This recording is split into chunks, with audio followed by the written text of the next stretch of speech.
L'ultima telefonata ai familiari, rientro in hotel, non mi sento bene, poi più nulla, niente messaggi, nessuna risposta alle chiamate.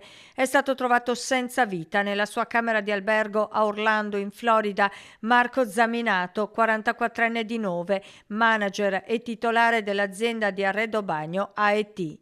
Zaminato era arrivato negli Stati Uniti per lavoro per partecipare al Salone dell'Industria della Cucina e del Bagno.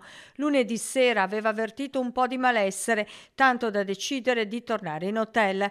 A dare l'allarme sono stati i familiari che per ore hanno provato inutilmente a contattarlo.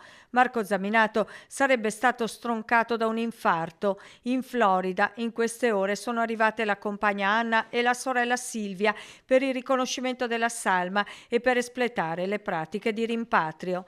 Il novese lascia la compagna e i due bambini in tenera età.